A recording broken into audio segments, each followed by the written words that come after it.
What is going on, everybody? Welcome back to the Nerdy Mark channel. I'm Sid the Nerdy Mark, and I have your Wrestlemania review.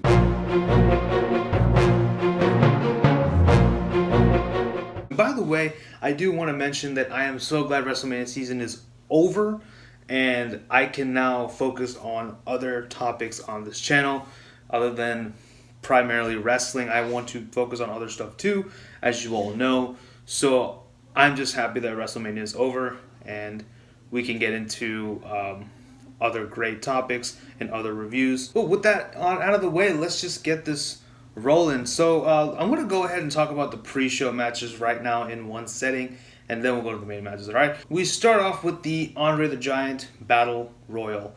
And this one was won by Matt Hardy with the help of Butcher Wyatt, aka Bray Wyatt, in a butcher apron.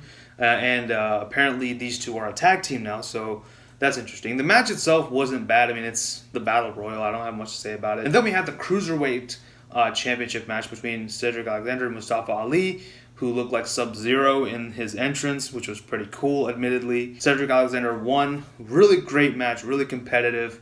Unfortunately, the crowd wasn't too into it, which kind of sucked. But that's okay. I enjoyed it. It was really fun. Cedric Alexander is your new Cruiserweight champion and very well deserved. So congratulations to Cedric. Moving on to the first ever Women's Battle Royal. And this one was a little less entertaining than the men's. The whole narrative between Sasha and Bayley, they didn't follow up on it that much in this. I wish they did a little bit more of that. The match does end when Bayley eliminates Sasha Banks, and she thinks that she's won the match. But Naomi was never eliminated, and then Naomi comes in, quickly eliminates Bayley, and she is the winner of the first ever Women's Battle Royal. Alrighty then. So our first match, excluding the pre-show, was for the Intercontinental Championship between Seth Rollins, Finn Balor, and the IC champion, The Miz. My goodness, what a way to start off WrestleMania. This was a fantastic match. I enjoyed every single bit of this. I don't want to talk about too many spots on this. I think you should just go watch the match. It is that good. But the match did end with Finn Balor hitting the curb stomp, or simply known as the stomp now, on The Miz. 1, 2, 3. Seth Rollins is your new Intercontinental Champion, and he celebrates by swinging the belt around his head like that. That looked pretty cool, but congratulations, Seth Rollins. Up next, Charlotte versus Asuka for the Smackdown Live Women's Championship. Charlotte gets an amazingly grand entrance. Another amazing match. I really enjoyed this one too. This was great, submission after submission, reversal after reversal. But the match does end when Asuka does tweak her leg a little bit. Charlotte does take advantage of that and gets her in the figure 4 leg lock, transitioning into the figure 8.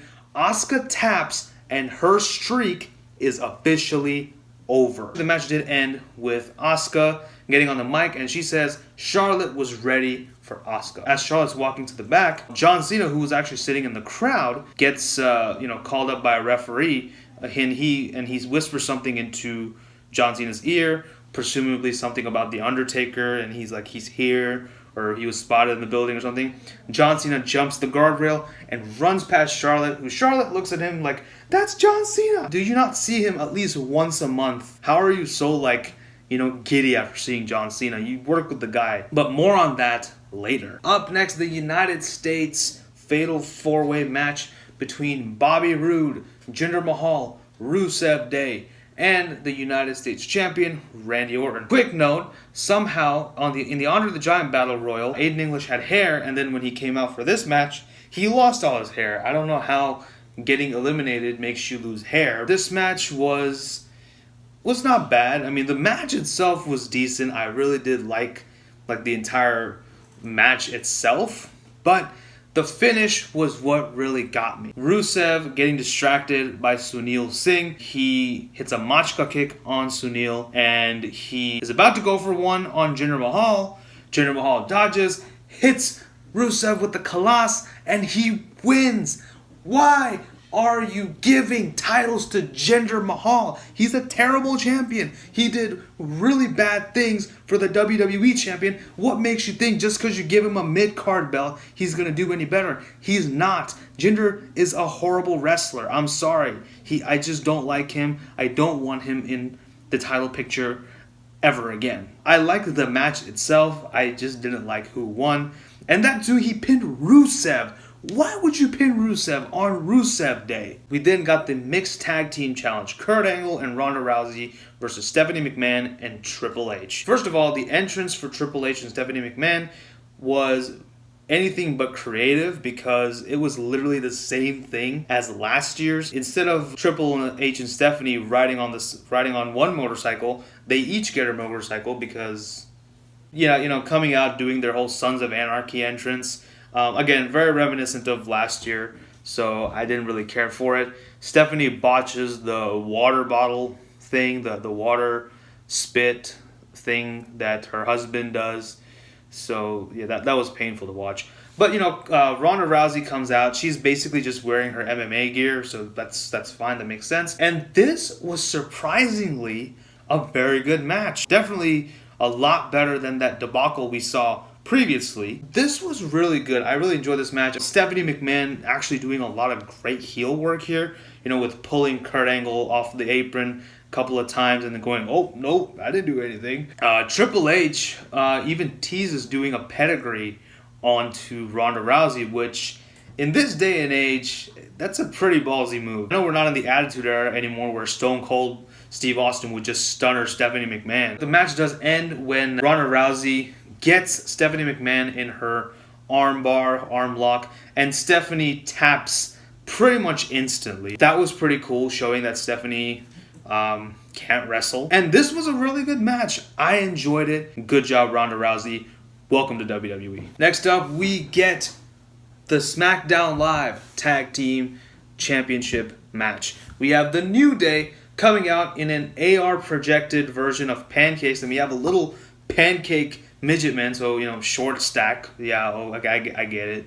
And we get these pancake midgets doing the worm and stuff like that. It's crazy. And then the Usos come out, which makes no sense because they're the champions. They should honestly come out last. But anyway, New Day versus Usos versus the Bludgeon Brothers. And long story short, fantastic match. Bludgeon Brothers win. What more do you want me to say? Earlier on, as I mentioned, John Cena went to the back to get dressed in his wrestling gear.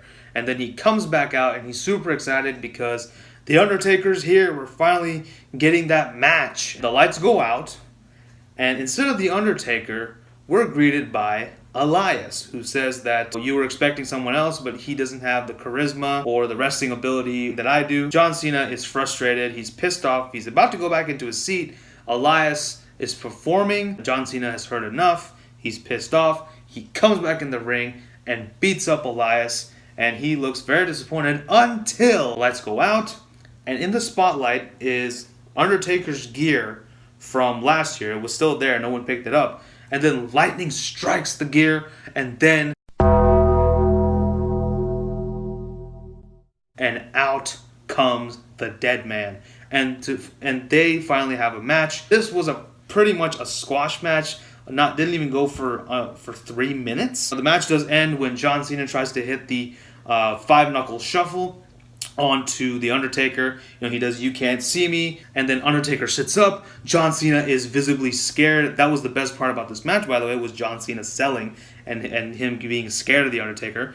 Undertaker hits him with a chokeslam, hits him with a tombstone, 1, 2, 3. By the way, I do want to say Undertaker does look a lot better this time, because last year when his match in Roman Reigns, he was looking a bit out of shape, and now he's looking really good. This was a decent match. I didn't think it needed to go any longer than that. Now we have one of the moments that we've all been waiting for. Shane McMahon and the newly medically cleared Daniel Bryan versus the duo of Kevin Owens and Sami Zayn. This was a pretty decent match. It wasn't the match of the night, but it was not bad. It was obviously great to see Daniel Bryan back in the ring, back in his wrestling gear again, accompanying Shane McMahon. As they're getting in the ring, Kevin and Sami's music hit, but they attack Daniel Bryan from the back effectively removing him from majority of the match. EMTs are coming in and taking care of Daniel Bryan. So Shane kind of has to hold his own. He's still selling his hernia injury that he got from Kevin and Sami. He's holding his own, like I said. He even does like a coast to coast onto Sami Zayn, and really putting his body through hell. He's about to get pinned by Sami. Out comes Daniel Bryan to break the pin. Daniel Bryan gets tagged in, and this was awesome. This is when the match really picked up. A lot of yes chants. He did the missile drop kicks back and forth. He did the yes kicks, and finally he got Sami Zayn in the yes lock. Sami tapped.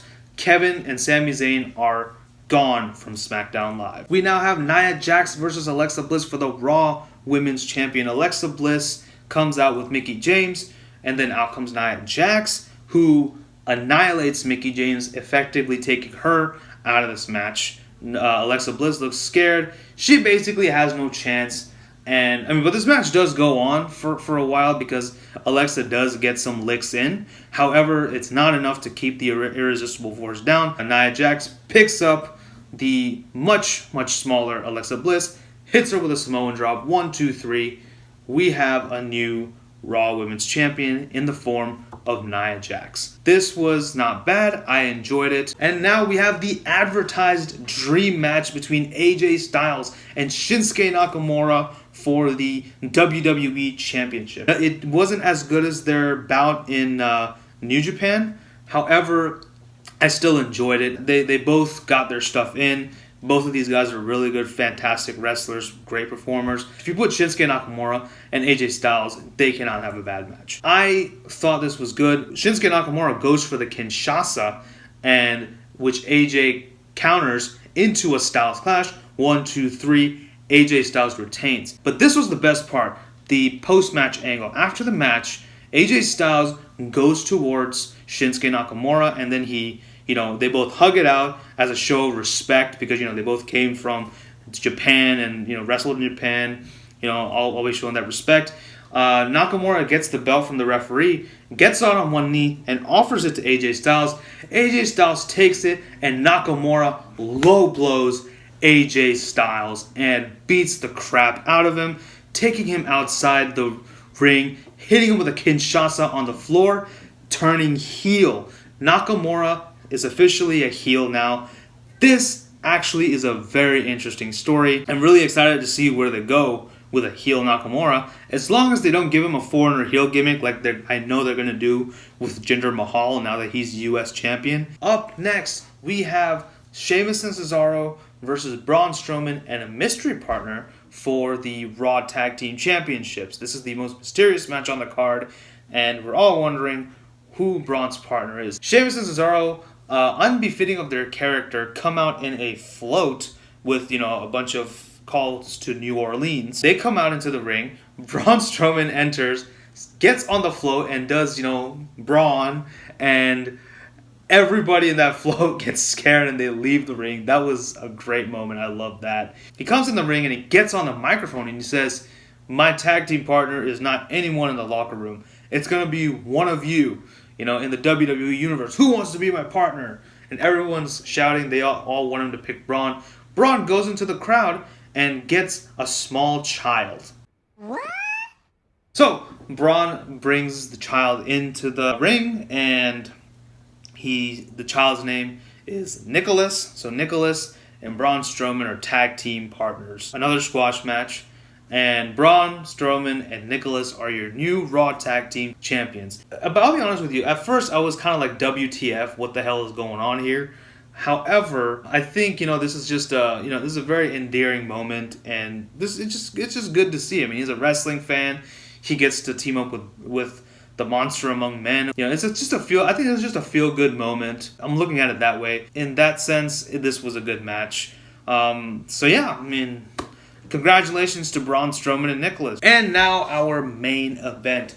Brock Lesnar versus Roman Reigns for the Universal title. This match was very disappointing. First of all, the crowd was super not into it. We had "This is awful" chants.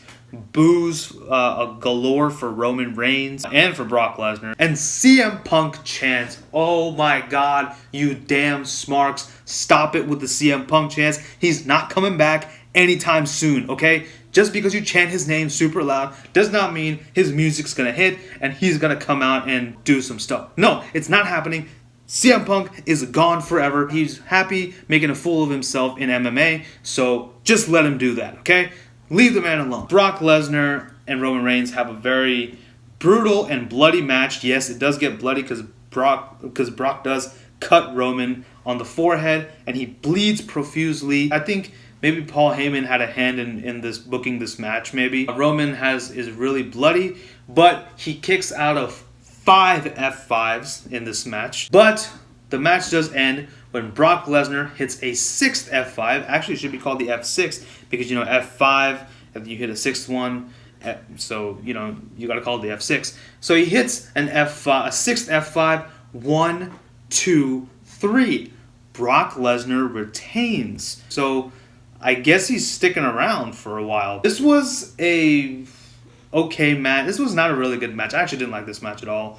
It was kind of a really bad way to end out WrestleMania. We'll see what happens with Roman Reigns. Overall, I thought WrestleMania 34 was a very solid show. Loads better than WrestleMania 33, absolutely. Some really good matches, some not so bad matches. The main event was Overall, like I said, I enjoyed it. I had a lot of fun, especially because I was watching it with a friend of mine. So we had a lot of fun together watching the show. Some of my favorite matches, I definitely liked the Intercontinental Championship match. I really enjoyed Charlotte versus Asuka. The Ronda Rousey match was surprisingly really good. And of course, the Smackdown tag match was good. I didn't particularly care for the Braun Strowman tag match. I just liked the fact that, Nicholas got a good moment in it. But I think it was just a feel-good moment for Nicholas. That's kind of all they wanted to do. They wanted to use this match as... That's exactly, what they wanted to use this match for. So that's fine. Like I said, overall, a very solid show. So those are my thoughts on WrestleMania 34. Let me know what you guys thought about it in the comment section below.